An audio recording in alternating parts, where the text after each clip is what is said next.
பிரபு, வானத்து தேவனின் கூற்றில் எது உண்மை? விண்ணுலக பதவியா, மண்ணுலக வாழ்வா? விண் நம்மிலிருந்து எட்டாத தூரம். அதை தொட்டுவிட முடிந்தாலே யோகம். அங்கே பதவி வகித்தால் அது ராஜயோகம். சரி, நீ செல்.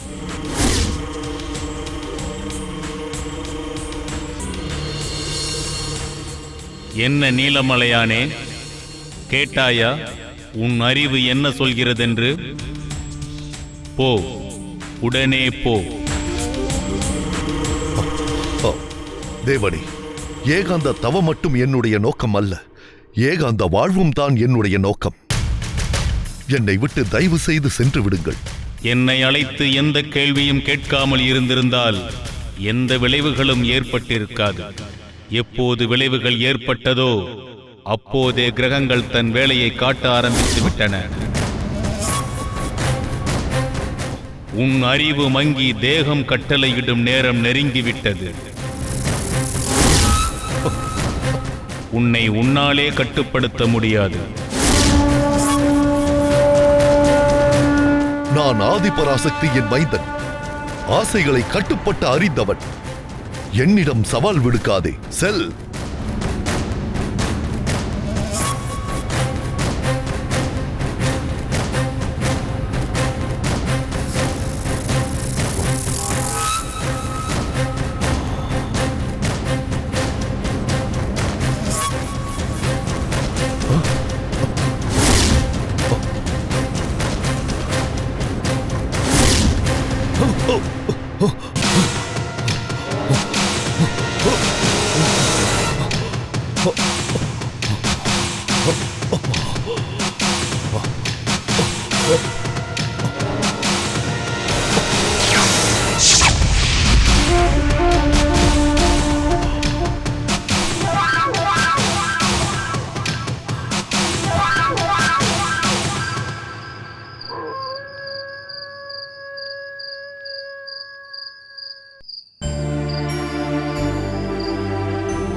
ஐயா, ஏதோ ஒரு மாற்றம் உங்கள் முகத்தில் தெரிகிறதே.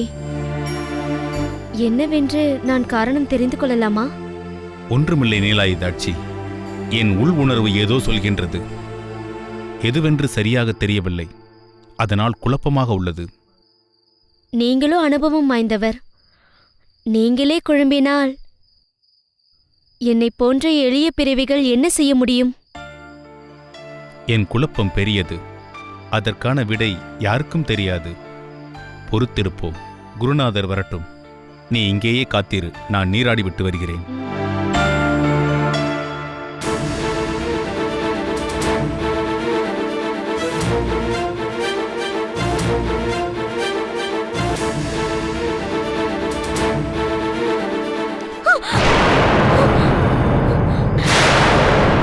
நமஸ்கரிக்கிறேன் குருவே.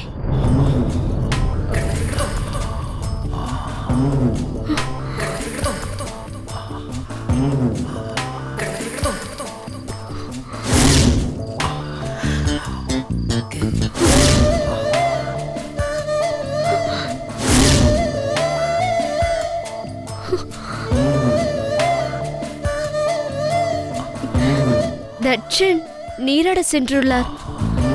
அவர் வந்ததும் தங்களுக்கு உணவு பரிமாறுவார். நெல், எங்கே போகிறாய்? நீயே எனக்கு உணவு பரிமாறலாமே. நான் உங்கள் கண் முன்னவே வரக்கூடாது என்பது தாங்கள் எனக்கிட்ட கட்டளை. அதை நான் மீற முடியாதே. அதுவுமின்றி தட்சன் தானே உங்களுக்கு உணவு பரிமாறுவார். நேரத்தை வீணடிக்காதே நீலாயதாட்சி. தட்சன் இங்கு இல்லாதது ஒரு விதத்தில் நல்லதுதான். வா வா என் அருகில். சுவாமி, நீங்கள் சொல்வது எனக்கு ஒன்று விளங்கவில்லை. சுவாமி, நான் அருகில் வருவதற்கு என்ன சம்பந்தம் இருக்கிறது? சுற்றி வளைத்து பேச நான் விரும்பவில்லை. முக்கிரகங்களின் சேர்க்கையால் ஒரு விசேஷ முகூர்த்தம் ஏற்பட்டுள்ளது. அந்த நேரம் முடிவதற்குள் வயிற்றில் கரு உருவாக வேண்டும். அந்த கருவிற்கு நான் காரணமாக இருக்க வேண்டும்.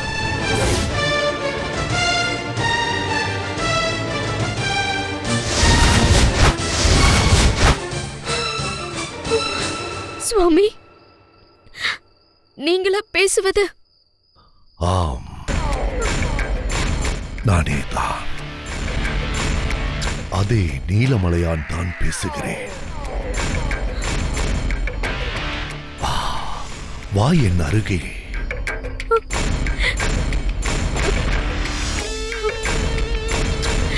என்னால் முடியாது சுவாமி, என்னை விட்டு விடுங்கள். தொட்டு விடுங்கள் என்று சொல்லாமல் விட்டு விடுங்கள் என்கிறாயே. இது சரியா நீலாயதாட்சி? இது சரியா? சரிதான். நீலாயதாட்சி, நீ சொன்னது சரிதான் குருவே. நீ எதற்காக இப்போது இங்கே வந்தாய்? ஏன் இப்போது வந்தாய் என்று கேளுங்கள். நான் இங்கு வருவதற்கும் தடை உண்டோ? தேவையின்றி பேசாமல் உடனே இங்கிருந்து சென்றுவிடு. நான் ஒரு பெரிய லட்சியத்தை நிறைவேற்ற வேண்டிய கட்டாயத்தில் உள்ளேன். குருவே, இப்படி ஒரு பொல்லாத ஆசை உங்கள் மனதில் எப்படி வந்தது? வேண்டாம் குருவே, வேண்டாம். நீலாயதாட்சினியை விட்டு விடுங்கள். நீங்களும் தவத்தை தொடருங்கள். ஈருலகை ஆளும் ஆசை உங்களுக்கு வேண்டாம். எனக்கே போதனை செய்கிறாயா? தக்ஷா, நான் தான் உன் குரு, உனக்கு வழிகாட்டி எல்லாமே.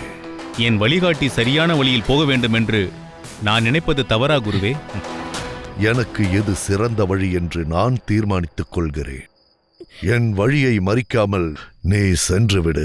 நீலாயதாட்சி, நாம் காட்டிற்கு போவோம். வா. வேண்டாம், வேண்டாம் குருவே, வேண்டாம் குருவே. அன்னை பராசக்தியிடம் நீங்கள் சாகா வரம் பெற்ற போது அவள் உங்களுக்கு விதித்த விதி என்ன என்பது எனக்கும் தெரியும் குருவே. என்னவென்று தெரியும்? சாகா வரம் பெற்றதின் பலனாக நீங்கள் எந்த பெண்ணையும் நெருங்கக்கூடாதென்றும், மீறி நெருங்கினால் உடல் சிதறி மலைகளாக மாறிவிடுவீர்கள் என்று பராசக்தி சொன்னதை நான் அறிவேன். யார் சொன்னது? குருவே, பராசக்தி உங்கள் தவத்தின் பலனாக உங்கள் முன் தோன்றினாள். அவள் பேசுவது உங்களுக்கு மட்டும் கேட்டிருக்க வேண்டும். ஆனால் சாகா வரம் பற்றி பேசும்போது என் காதிலும் விழ வைத்தாலே, அது ஏன்? உங்கள் நன்மைக்காகத்தானே. முடிந்ததா உன் பிரசங்கம்? நீயும் ஒரு குரு துரோகியாக மாறிவிட்டாய். ஈருலகங்களை என் வாரிசுகள் ஆளக்கூடாது என்று நீ பொறாமைப்பட்டிருந்தாலும் கூட நான் உன்னை மன்னித்திருப்பேன். ஆனால் என் தவ வலிமையால் என் தாய் பராசக்தி என்னிடம் பேசியதை நீ ஒட்டுக்கேட்டதை என்னால் மன்னிக்கவே முடியாது. மரங்களின் பின்னே மறைந்திருந்து ஒட்டுக்கேட்டதால் நீ மரமாக கடவாய். நீலாயதாட்சி, நெல் நெல்.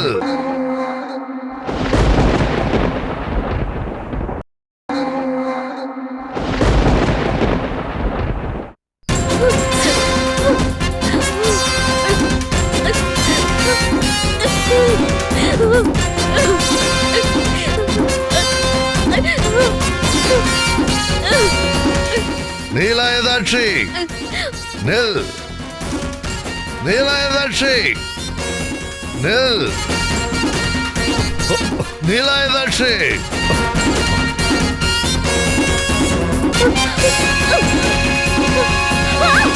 நேரம் விரயமாகிறது.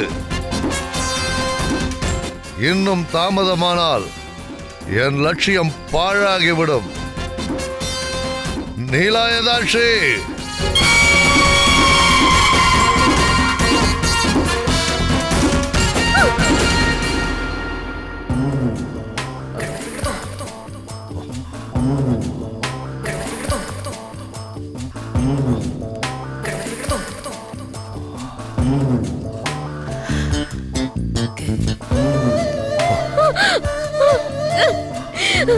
என்னை விட்டு விடுங்கள் குருவே. வேண்டாம் குருவே, வேண்டாம். என்னை விட்டு விடுங்கள். கேட்டு நடப்பேன் என்று சத்தியம் செய்தாயே. அது உங்களுக்கு பணிவிடை செய்வதற்காக குருவே. இதுவும் ஒரு வகையில் பணிவிடைத்தான். என் வாரிசுகள் உன் மூலமாக பிறந்தால் அவர்கள் மேலுலகையும் பாதாள உலகையும் ஆட்சி செய்வார்கள். அதன் பின் தேவர்களும் அசுரர்களும் நமக்கு அடிமை. வேண்டாம் குருவே, வேண்டாம்.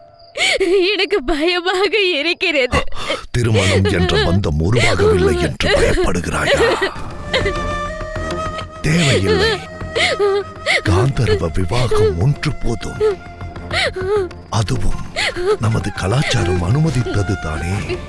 நீங்கள் என் குரு, உங்கள் சிஷியான என்னிடம் இப்படி நடந்து கொள்ள கூடாது.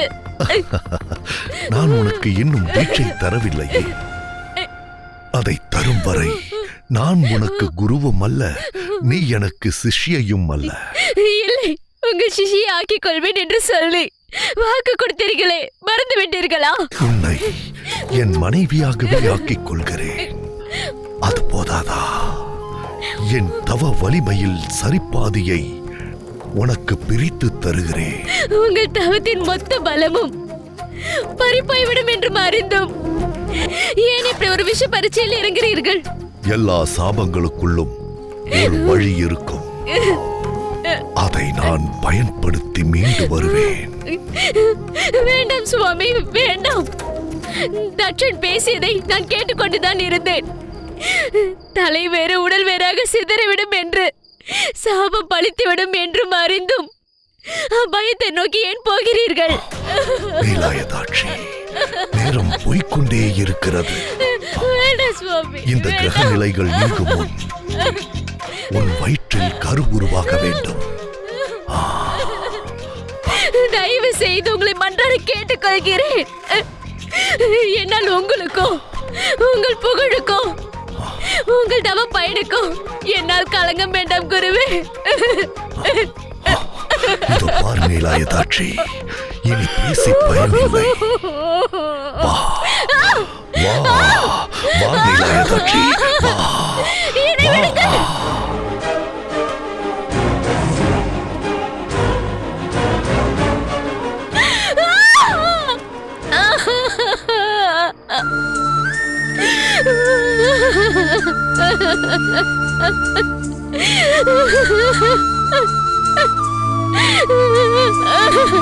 ஐயோ.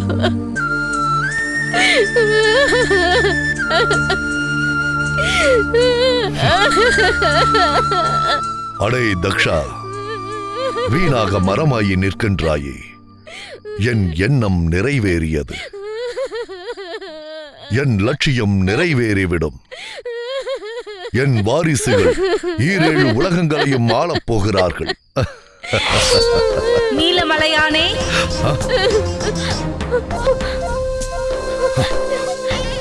தாயே பராசக்தி, என்னிடம் செய்த சத்தியத்தை மறந்து விட்டாயா?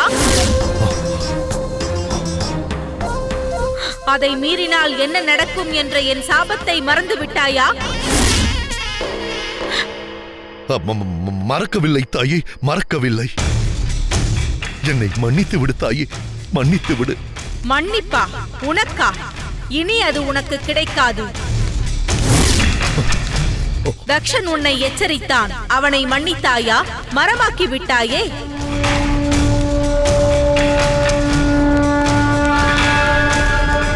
என்னிடம் வரம் பெற்ற உனக்கே இவ்வளவு கோபம் என்றால், வரங்களை வாரி வாரி வழங்கும் எனக்கு எவ்வளவு கோபம் வரும்?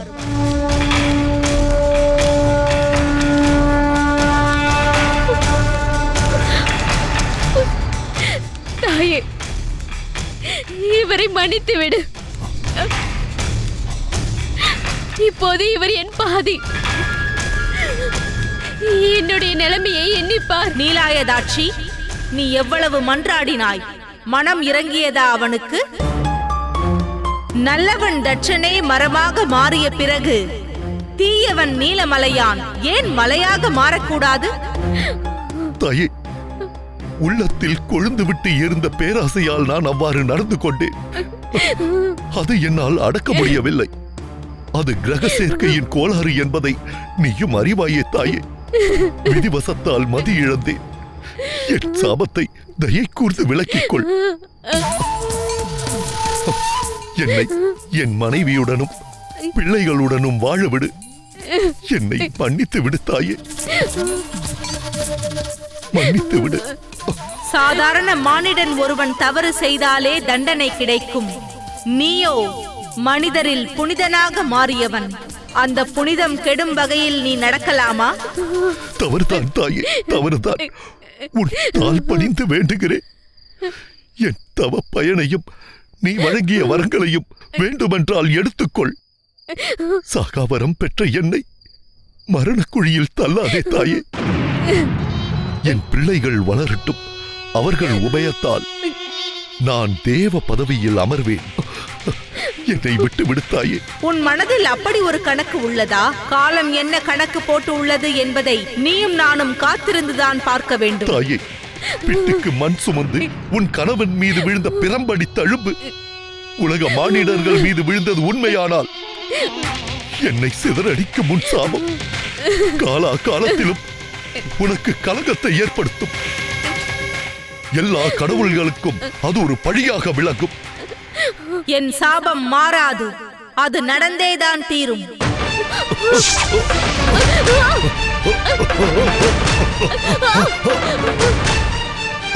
தாயே, வேண்டாம் தாயே, விட்டு விடு தாயே. தாயே, வேண்டாம் தாயே. அவரை மன்னித்து விடு தாயே. பாதியை என்னிடம் விட்டு விடு.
இப்பொழுது நான் என்ன செய்ய வேண்டும்? வீணாக அவரை என்னிடமிருந்து பிரித்து விட்டாயே. தனி ஒருத்தியாக இந்த உலகத்தில் என் பாதி இல்லாமல் நான் என்ன செய்வேன் தாயே? நீலாயதாட்சி, உன் மீது தவறு ஏதும் இல்லை. நீலமலையானை தவறு செய்யாதே என்று எடுத்து கூறினாய். ஆயினும் அவன் கேட்கவில்லை. தேவலோக பதவி அவன் கண்களை மறைத்து விட்டது. தாயே, அனைத்து உயிரையும் காக்கும் நீ அடியானுக்காக ஒரு கணம் சிந்தித்திருக்கலாமே. என் கண்ணீரை கவனிக்க தவறிவிட்டாயே. இனி நான் எங்கே செல்வேன்? எப்படி வாழ்வேன்? காந்தர்வ விவாகம் நடந்த அன்றே கைம்பெண்ணாக ஆகிவிட்டேனே. உன் வயிற்றில் குழந்தை உருவாகிவிட்டது. அதை உனக்குள் வளர்த்து பெற்றெடு. விதி காட்டும் வழியில் எல்லாம் நடந்தேறும். விதிப்படிதான் எல்லாம் நடக்கும் என்றால் மனிதர்களின் மனதை கட்டி போட்டு படைத்திருக்கலாமே. அதனால் என்னை போல் அபலைகள் உருவாகி இருக்க மாட்டார்களே. கவலைப்படாதே நீலாயதாட்சி, உன் குறைகளை நான் போக்கி விடுவேன். ஆனால் ஒன்று, உன் கணவன் நீலமலையான் கண்ட கனவை நனவாக்க வேண்டும் என்று, உன் பிள்ளைகளை ஈருலக அதிபதிகளாக ஆக்க வேண்டும் என்று நீ நினைத்தால் அக்கணமே உன் விதி மாற்றி எழுதப்படும். உன் கணவன் மலையானது போல நீயும் மறைந்து விடுவாய். நீ தண்ணீரின் வடிவமாவாய். நீ என் எச்சரிக்கையை மறக்காதே.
நமச்சிவாயம், நமச்சிவாயம். என்னை போன்ற ஒரு துர்பாக்கியசாலியை இதுவரை யாராவது பார்த்திருப்பார்களா? மனம் ஏற்காமல் நடந்த ஒரு மனம் முடித்த மறுகணமே மணாளனின் மரணம். எங்கிருந்து வாங்கி வந்தேன் இந்த வரம்? இறைவா, பதில் சொல்.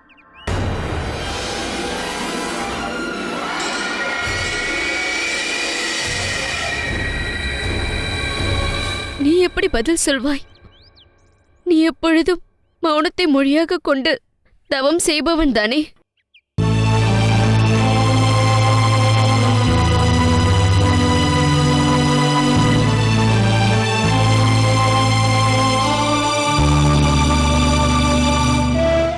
என் வாழ்வில் தான் மனம் வீசவில்லை. உன்மேலாவது இந்த மலர்களின் மனம் வீசட்டும்.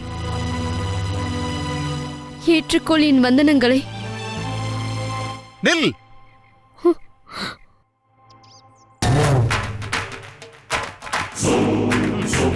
மனம் மரத்து போனவனுக்கு மலர்களை காணிக்கையாக்காதே.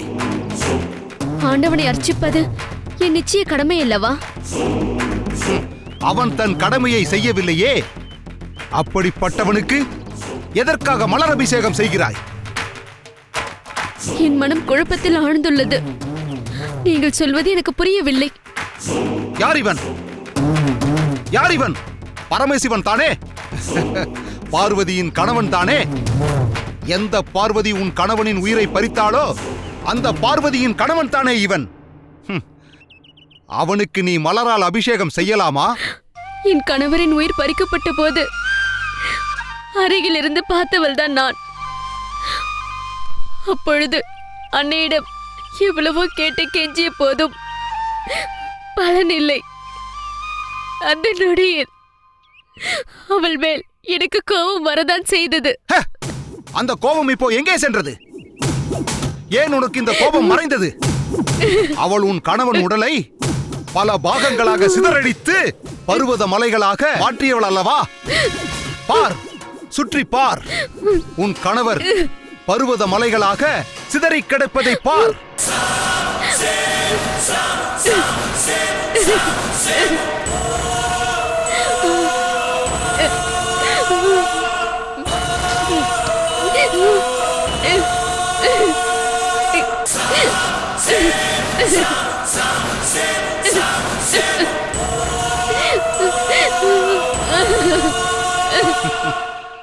பார்த்தாயா? உன் கணவர் கல்லாகவும் மலையாகவும் இருப்பதை பார்த்தாயா? அவனால் நம்மை பார்க்க முடியுமே தவிர நம்மால் உன்னால் அவனை பார்க்க இயலாது. அன்னை பராசக்தி அவரை ஏற்கனவே எச்சரித்தாள். சாக வரத்தை அளித்த போது அவள் சொன்ன நிபந்தனையை என் கணவர் மீறியது தவறுதானே? நடந்ததை யாவும் நானும் அறிவேன்.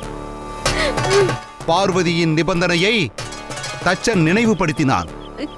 நீலமலையான் காதில் அது விழுந்தாலும் மனதில் சென்று பதியவில்லை. மரமாக மாற்றினான் தச்சனை. நீயும் எவ்வளவோ எடுத்து சொல்லியும் அந்த நீலமலையான் கேட்கவில்லையே.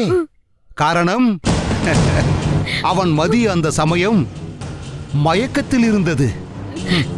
உடல் சிதறிவிடும் என்று நீயும் தச்சனும் எடுத்து சொல்லியும் அவன் கேட்கவில்லை. இந்த தவறை வேறு யாராவது செய்வார்களா? செய்ய மாட்டார்கள் சுவாமி. அப்படியும் மீறி நீலமலையான் தவறு செய்தான் என்றால் அந்த நேரத்து கிரக நிலைகள் அவன் மனதை மறத்து போக செய்துள்ளது.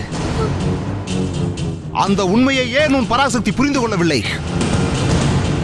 அதனால் தான் சொல்கிறேன். உண்மைதான் சுவாமி. என் திருவிளையாட்டால் என் கணவர் தன்னிலை மறந்தார் என்பதை அவர்தான் அறிந்திருக்க வேண்டும். அதனால் தான் சொல்கிறேன், கேள். நீ எதையும் கருதாமல் என்னுடன் வா. பிள்ளைகளை ஈன்றெடுத்து அவர்களை நல்லதொரு வழியில் நடத்த நான் ஆவண செய்கிறேன். எனக்கு ஒரு தங்கை இருந்தால், அவள் நிலை இப்படி ஆகியிருந்தால் எப்படி என் மனம் துடிக்குமோ பதறுமோ? அந்த நிலையில் தான் நான் உன்னிடம் பேசுகிறேன். வா, வந்து என் பாதுகாப்பில் பத்திரமாக பிள்ளைகளை பெற்றெடு. யோசிக்காதே நீலயாதாட்சி, வா.